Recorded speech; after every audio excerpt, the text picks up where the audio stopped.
Okay, hi everyone, welcome back, and in this update we are going to talk about near, and finally in the short term we are seeing some decently strong price action. Now, in terms of overall possibility, we talked about this subject in the previous updates. I do think that in near overall this is a corrective movement on the downside, and after our correction is over, or maybe it's over already, we are going to have another move up, and in that move we are going to take the highest highs in these areas, about let's say $8, but I think we can definitely go quite a bit higher than that. Now let's go on H1 time frame and see what is happening, and the general idea is either this is our final bottom, or maybe we are going to have one more low and then that will be it.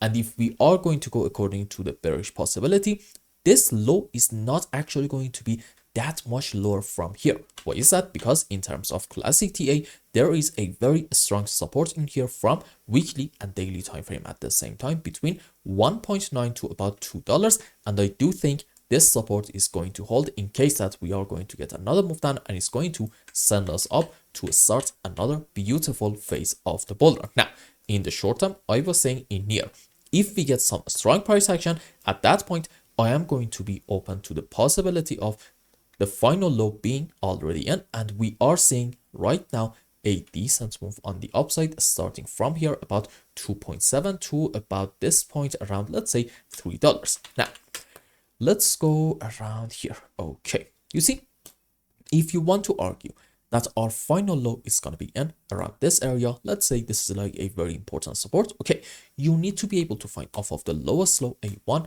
2, 3, 4, 5 wave up. This specific example is a normal 5 wave.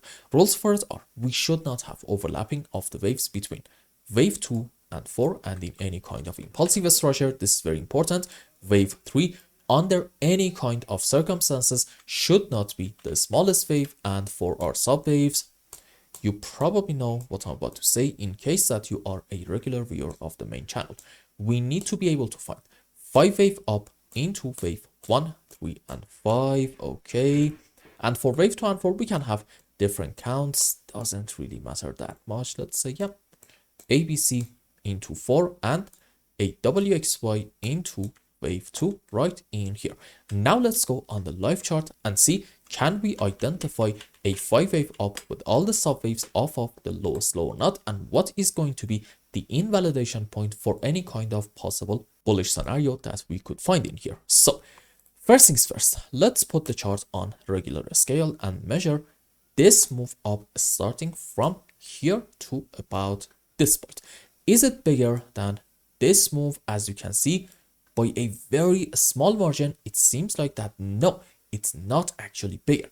Is it also bigger than this one? No, definitely not. So I'm gonna say, if you want to be bullish on near, there is a scenario suggesting maybe from here we are having a 1, 2, and then another move up into wave 3, and we need to see in this area a correction for 4 and at least one more move on the upside into wave 5, and at that point I am able to tell you this is a 1, 2, 3, 4, 5 in form of, I would say, potentially a wedge, and then correction for wave 2, probably an A, B, C flat structure, 5 wave up into wave 3, correction for another move on the upside into wave 5. And I think for now I'm going to consider this count as my bullish scenario. Can we have another possibility? Yes.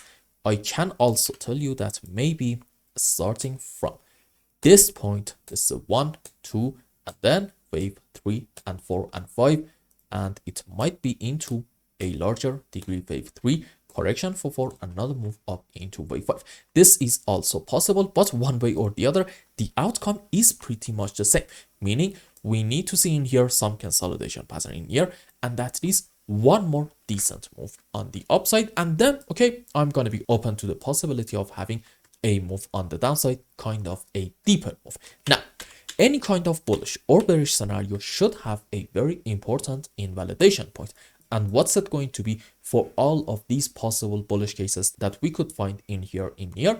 I'm going to tell you it's going to be taking this low down here about, let's say, $2.50. So you do not want to see in near protocol from here, or maybe a bit higher, not important. a very strong move down in order to take this low, because at that point we are going to be able to say with quite a bit of confidence that in this whole move on the upside, we had a corrective movement, and from this region, about $2.5 our move down maybe is going to continue a bit more, and in it we are going to take the lowest low down here about $2.1, and maybe we're going to reach to about this region around $2. So as long as we're not taking this low, I think we can go with this count indicating that our move up is not over. And again, you need to see a consolidation pattern in here and at least another move up. And I hope I explained everything well and you understood what is going on in your protocol. And until the next update, I hope you have a wonderful time with your family and loved ones. Goodbye.